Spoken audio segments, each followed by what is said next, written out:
Princes Castro at narito ang mga napapanahong balita.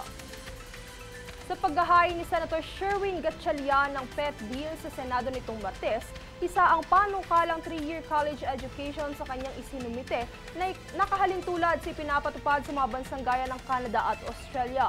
Sa ilalim ng naturang panukala, tanging major subjects lamang ang i-offer sa kolehiyo habang ibababa na sa senior high school ang pagtuturo sa general education.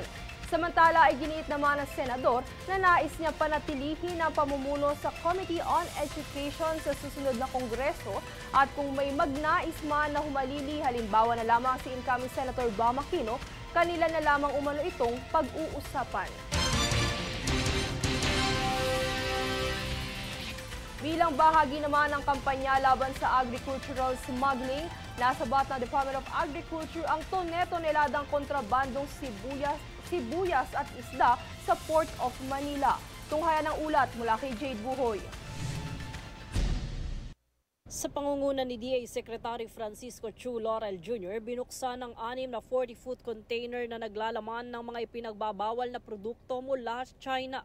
Ayon sa deklarasyon, ang mga kargamento ay dapat na naglalaman ng egg noodles, spring rolls at dumplings, ngunit sa halip ay tumambad ang mga sariwang pulang sibuyas, dilaw na sibuyas at frozen mackerel. 3 container ang may lamang pulang sibuyas, isa naman ay may dilaw na sibuyas at 2 naman ang naglalaman ng frozen mackerel. Tinataya ang kabuuang halaga ng mga nakumpiskang produkto ay humigit kumulang 34 million pesos. Matapos ang inspeksyon, agad na kinuhaan ng sample ang mga produkto ng DABPI Plant Product Safety Service Division upang isailalim sa pagsusuri.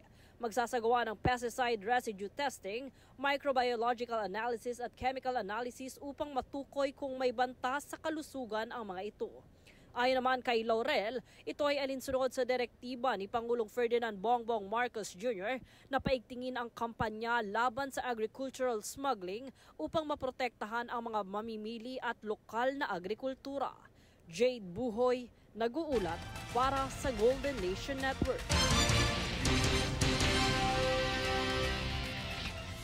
Nasabat naman ng Bureau of Customs o BOC ang 34 million pesos na halaga ng agricultural goods sa Port of Manila mula China. Ayon sa Department of Agriculture o DA, ang mga nasabat ay 10 million pesos ng red onions, 3.8 million pesos ng white onions at 20.8 million pesos ng frozen mackerel na lumalabag sa Customs Modernization and Tariff Act. Ayon sa BOC, ang operasyong ito ay kanilang isinasagawa upang masigurado na ligtas ang pambansang merkado laban sa paglaganap ng agricultural smuggling. Kami ang boses ng pagbabago. Ako si Princess Castro at ito ang News Force. Sa ulo ng mga balita, bagong direct international flights at airlines tungong NAIA sisimulan na. DOH layong patatagin ng anti-vape at anti-tobacco student council sa bawat paaralan. Bet bill sa income tax at online gambling inihain sa Senado. Panukalang 3-year college education, inihain ni Senator Gatchalian. Alex Ayala, kauna-unahang Filipina na lumahok sa Wimbledon main draw. At Korean actor Yoon Bin, nakatakdang ganapin ang kaniyang meet and greet event sa Pinas sa August. Patas at pantay na balita, komprehensibong ulat para sa pulso ng masa. Ito ang News Force.